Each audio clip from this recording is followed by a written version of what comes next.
Good morning and welcome to our June Harborside chat. We are here today to talk about plastic in the ocean, which is a very serious problem. We are fortunate to be joined this morning by two of our aquarium education specialists. We've got Ashley Malloy and Corrine Stevens, and we are so fortunate because they know a lot about plastic in the ocean, but they really want to help us understand why this is such a problem. And I think most of you watching know that billions of pounds of plastic are going into the ocean and literally choking our ocean and the wildlife in it. So welcome both of you to our conversation today. And maybe we can start and have you tell us just a little bit more about what you do as an education specialist here at the New England Aquarium. Want to start with Corrine? All right. So I actually work in their teacher services department, and I run our programs that are for educators all throughout New England and actually even international. We had a Switzerland teacher the other year. And so we provide kind of the tools and skills for our educators to be able to bring these conservation science lessons into the classroom, teach it with their youth, and really kind of give that confidence to be able to teach that in the classroom. So we have free resources, courses, just a variety of ways that we support educators all throughout. Excellent. How about you? And I work in the education department, so I work with a lot of different departments here at the aquarium and a lot of age groups, which is really fun. So I spend a lot of my time working with our youngest learners, the sea squirts, teaching them things like metamorphosis and symbiosis. And the next day I could take teens out to our salt marshes and go tide pooling with young elementary kids. And then later that night I could be out and working with one of our member groups, the Tide. So every day is a little bit different, but I always get to see how much people love the aquarium firsthand, and that's really fun. Yeah, that's exciting.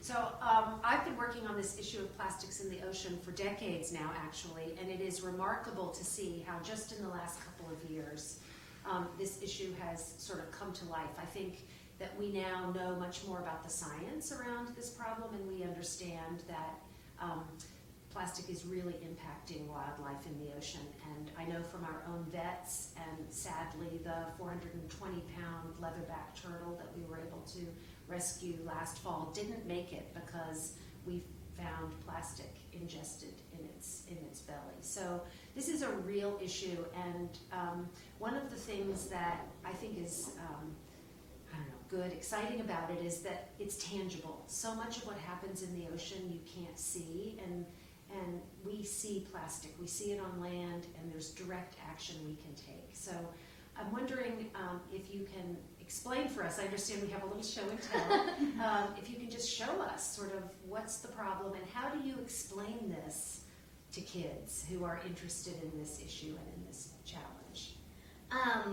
Yeah, it's an easy one and a hard one all at the same time. So it's something that a lot of people have control over in their life, but it's also something where we don't have a lot of choice over it. So you can bring your own reusable water bottle, and you can refuse straws, and you can do bag replacement and use reusable bags.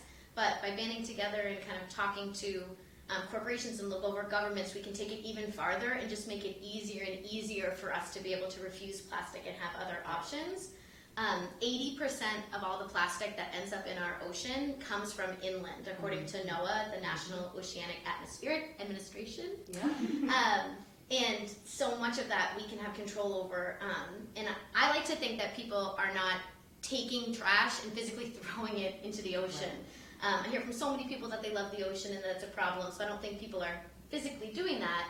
It's usually a case of accidental. So either it blows out of a trash can, or it falls off of a ship, or something like that. And that's where the watershed really comes into effect, and how all of that how all that plastic is getting into the ocean through the watershed.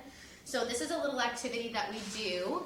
I have two done already. So this is our watershed. So what we do is just crumple this piece of paper up, and then I previously colored on it, and what I'm doing is just marking down all the little areas where plastic could end up in our ocean. So these are our little peaks of our watershed. Wow.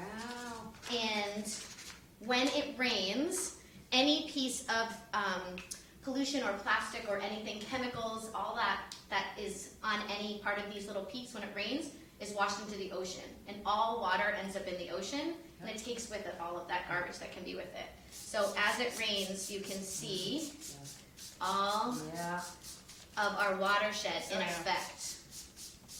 Wow. And so this is a great thing to do at home to kind of learn about our watershed too, and you can really see any piece of little plastic or straw or garbage is just going to wash its way into our ocean. So it's really anything that's misproperly handled on land ends up in the ocean. Absolutely, and there's a lot of really great resources working to eliminate that, but it's just, it can be kind of hard to make choices to refuse plastic or to... Can I see it? Oh, yeah, absolutely. I just want to see how it flows. Yeah, absolutely. I'll give you a little spray again. Yeah. So as it rains, anything that is on the ground gets picked up with that rain and washes its way down into the ocean. So any piece of garbage or plastic makes its way into the water, and that plastic never breaks down into something else. It just continues to be plastic forever. And it breaks down into tiny little microparticles, which Absolutely, but it's never not plastic. Innocuous, but it's always plastic. Yeah. Wow. So, I think we were all taught early on that it's reduce, reuse, recycle, and now more people are saying reduce, reuse, refuse. So I'm wondering if you can talk a little bit more about that and the plastic challenge that even some of us at the New England Aquarium are participating in. Oh, definitely. So first, can I tell a little story? Of course, you can tell a story. I'm very excited to share. Every year we like to highlight just some of our ocean protectors that are out there with giving them the Ocean Stewardship Award. And so we're highlighting schools and we're highlighting teachers that are doing great things to protect our blue planet.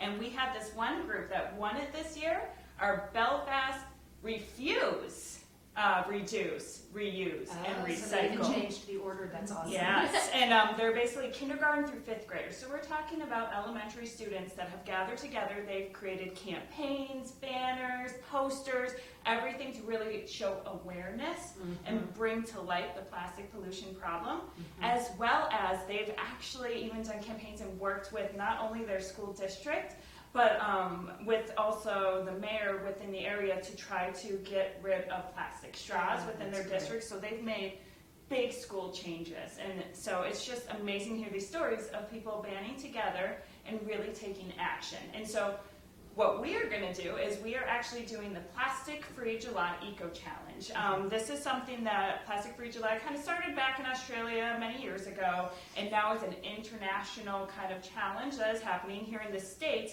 Eco Challenge is something that a lot of zoos and aquariums have pledged to join or sponsor, and we are a sponsor here at the aquarium. And basically it's giving that platform, that way for people to sign up and be able to first become aware. To be able to see where plastics are a part of your life. And then it also gives you challenges that allows you to choose what you want to do to help take action. And so it provides the tools to be able to take that action. May it be that you're going to pledge that, during the month of July, you're going to try to remember to always bring a reusable bag with you when you go shopping. So you break it down into practical steps people can take. Completely. Even today where you're like, today I'm going to make a meal that doesn't use any type of item that was packaged in plastic, which that one's actually a difficult one. Yeah. But there's also ones where you're like, you know what, I'm going to share with my friends and family about plastic awareness, and that is also taking action, using social media, just having conversations. That is amazing to be able to do that and kind of work within your community to also just have these conversations.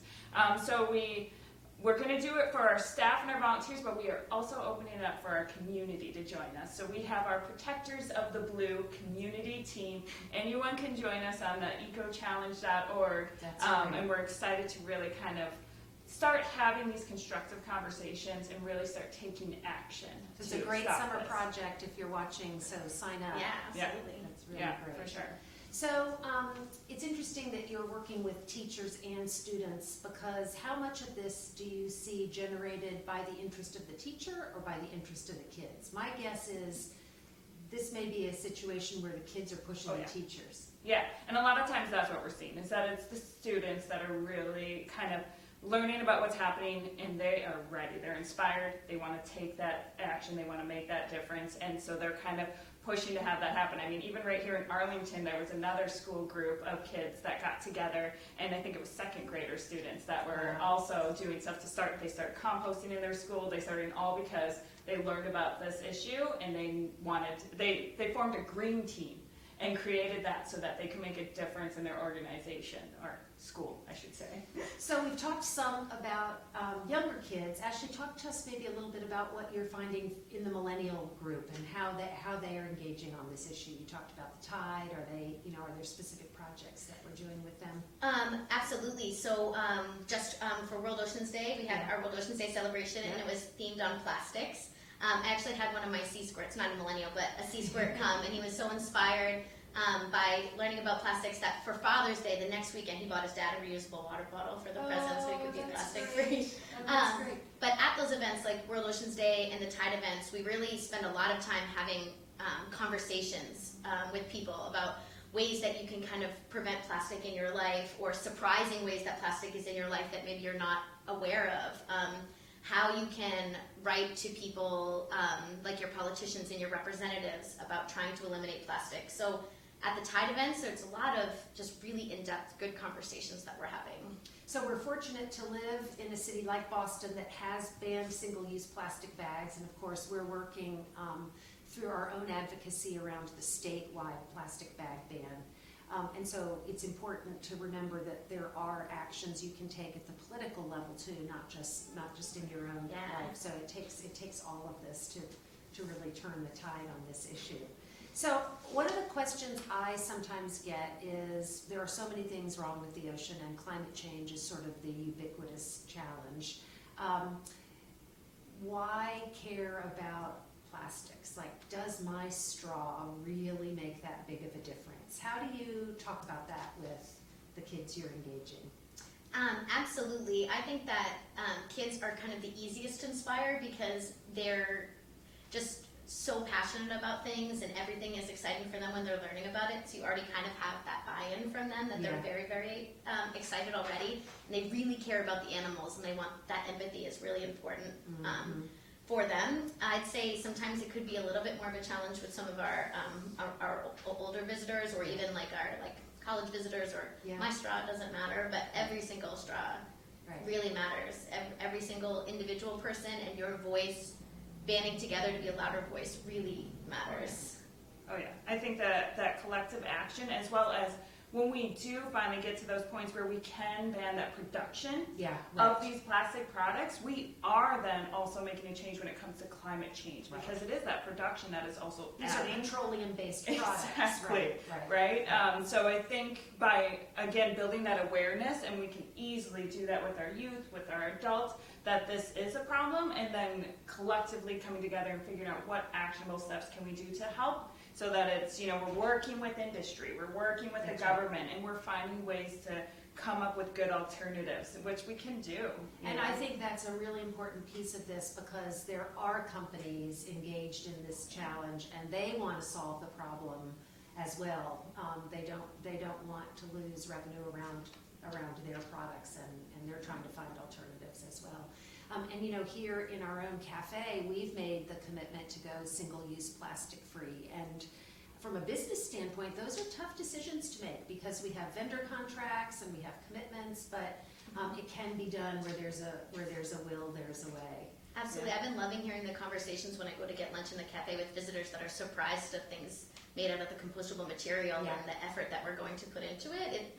It's really nice to see. I'm really proud of you, Corrine, for doing that. We're also fortunate that Boston has also launched its own zero waste campaign, and that we were able to be featured. And I think some of the kids that you've been working with are in the city's video talking about zero waste. So it really does take a village to make all of this happen.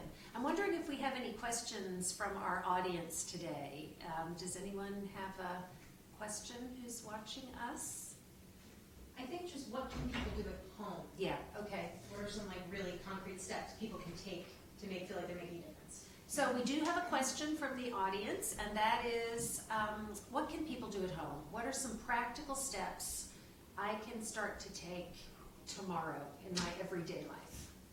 I don't know if it's the easiest. So the easiest one for me is when I go out to eat at all. I always ask, like, please don't bring me a straw before I'm even offered one. And then just at the table with my friends and my family, that starts a conversation of why don't I want a straw, and that I don't need it, and it lasts forever, and I'm only using it for like an hour, and things like that. So that's a simple one that I feel like has a cascading rippling effect within my community. And I do the same thing, and what's been great, just really in the last several months, the wait staff will often say, well, it's okay because ours is made of a compostable material, or ours is made of paper, and so it's okay if you still want one, it's okay. Yeah. So that just shows how this has really begun to sink into our. Yeah. I'm not to our anti-straw, culture. just anti-single-use plastics. Yeah. And I think that's it. Just even one of the easiest things is to just have a conversation about it. That one of those steps of being able to just talk to your family, talk to your friends, and really kind of bring that awareness to it is kind of one of the easiest to really just start kind of moving the needle. But also, if you want to join our eco challenge, that's something you can do right now. It's very surprising, I feel like, when you stop and think about just how many times your hands touch plastic throughout your day. Reusable bottle. And plastic things come in plastic things, wrapped in plastic things. So even just joining us for July and just thinking about how many times you physically touch a plastic that's only going to be used by you maybe once or twice and last in the world forever, I think we'll start more conversations too. Just that initial awareness can be kind of mind-blowing. Yeah. Excellent. So I think that's a wrap for today. Please go on our website, neaq.org, and join our challenge for a plastic-free July. Thanks so much to both of you for Thank you today. for having us. Thank you. Thank This is you. fun. Bye.